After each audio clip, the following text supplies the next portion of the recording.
فوراً چوٹ کی کسی نے کہ نبی کے بعد وحی آنی شروع ہو گئی.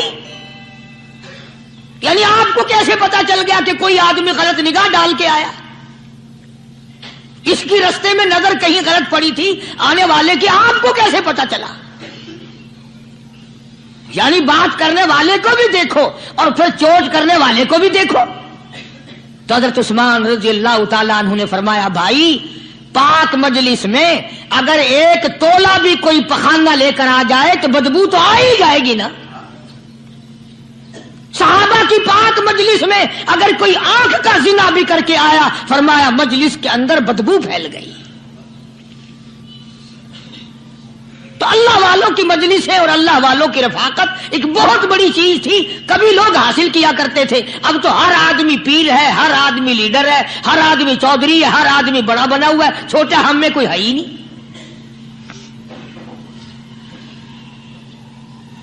اور ان ولیوں کی بھی الگ الگ بیچاروں کی رمزیں ہوتی ہیں. علماء کرام نے لکھا ہے حضرت خواجہ باقی باللہ رحمت اللہ علیہ دلی میں مزار ہے، بہت بڑے بزرگ گزرے ہیں. دیکھو میں ذکر خیر کر رہا ہوں نا، کئی لوگ تمہیں نکلتے ہوئے ٹانگے والے، گھوڑے والے، رکشے والے کہتے ہیں قاری علی ولیوں کو نہیں مانتا. میں یہ ذکر خیر ولیوں ہی کا تو کر رہا ہوں. بات صرف اتنی ہے، تمہیں اچھی لگے یہ بری لگے، میں ننگوں کو نہیں مانتا. میرے نزدیک ولی وہ ہے جس کی رگ رس سے، نس نس سے، خون کے قطرے قطرے سے، ہر ادا سے، ہر سنت سے، ہر طریقے سے محمد عربی صلی اللہ علیہ وسلم کی سنت زندہ ہوتا ہو. میں اس کو ولی نہیں مانتا جو کپڑوں سے ننگا پھرتا ہو.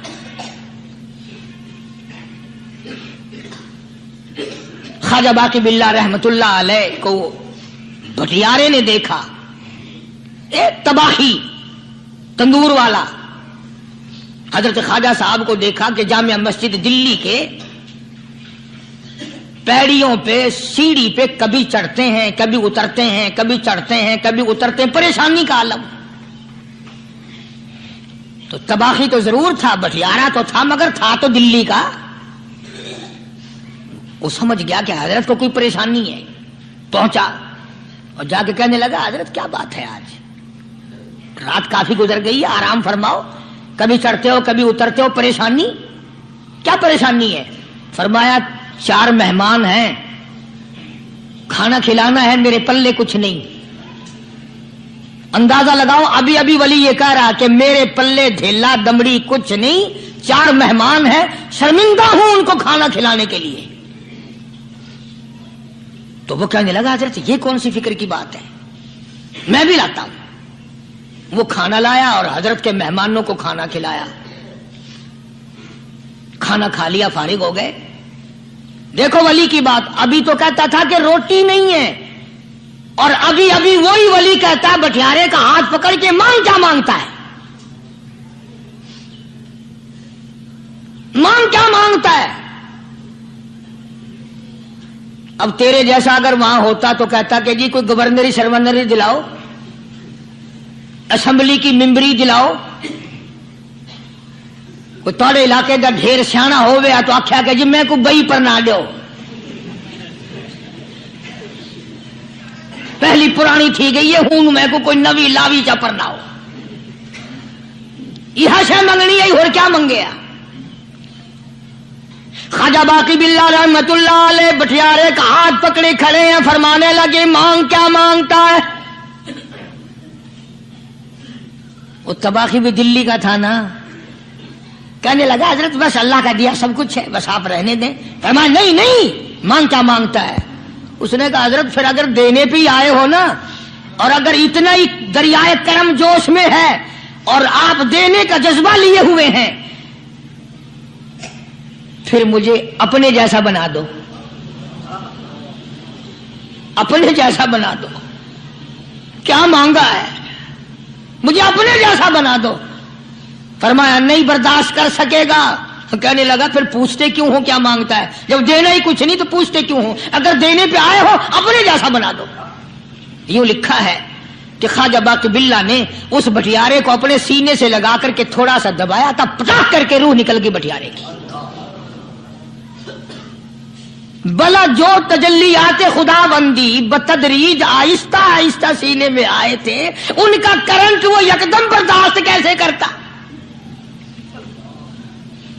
میرا عرض کرنے کا مقصد یہی ہے کہ ہم لوگ اپنے آپ کو کب سنبھالیں گے، اور وہ کون سا وقت آئے گا کہ ہم اس بات کے قائل ہوں گے اور تسلیم کریں گے کہ جو کرتا ہے خدا کرتا ہے، بندہ کچھ نہیں کر سکتا۔ تو میں نے اسی لیے عرض کیا، مجذوب کہتا ہے نفس اور شیطان ہے خنجر در بغل، نفس اور شیطان ہے خنجر در بغل، وار ہونے کو ہے اے غافل سنبھل۔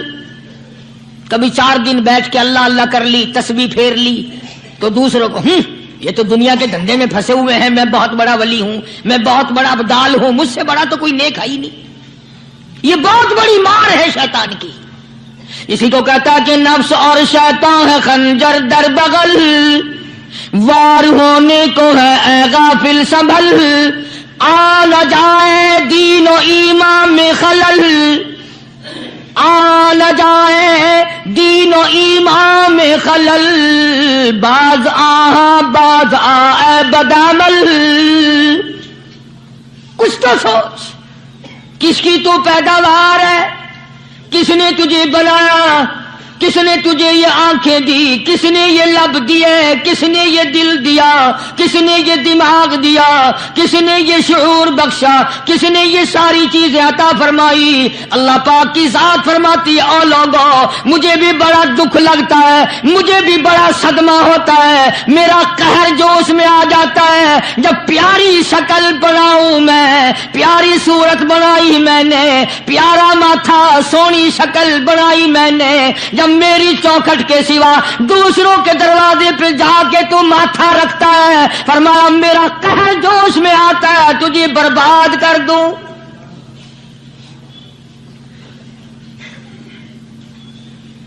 سب کچھ میں نے دیا، سب کچھ میں نے بخشا، اور پھر بھی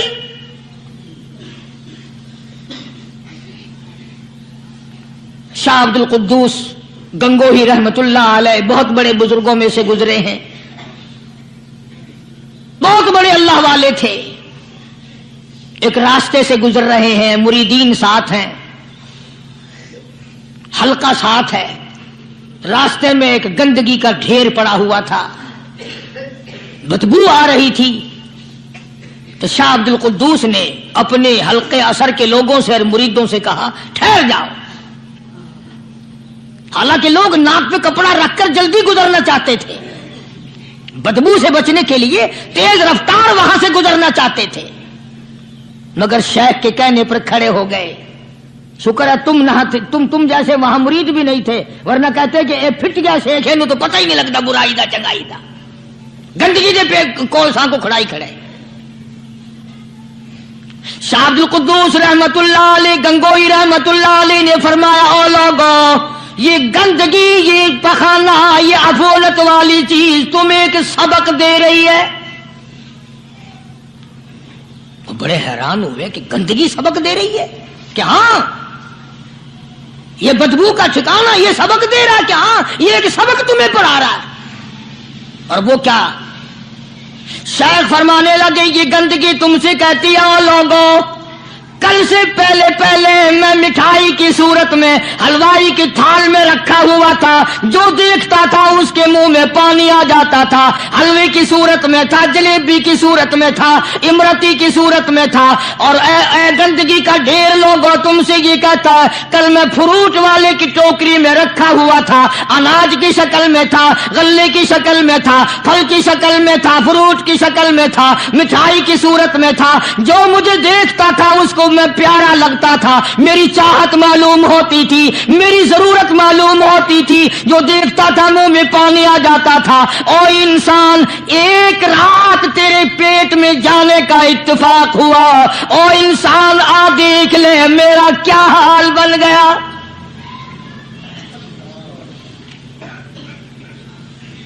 ایک رات تو تیری صحبت میں رہا ہوں، ایک رات تیرے اندر ٹھہرنے کا اتفاق ہوا، دیکھ میرا کیا حال بن گیا۔ ہر شخص مجھ سے نفرت کرتا ہے، مجھ سے بدبو کی وجہ سے نفرت کرتا ہے، ناک پہ کپڑا رکھتا ہے، میرا کیا حال بن گیا؟ اور بندے تجھے 40 50 60 سال گزر گئے، تو نے اپنے اندر خوشبو پیدا کرنے کی کوشش نہ کی۔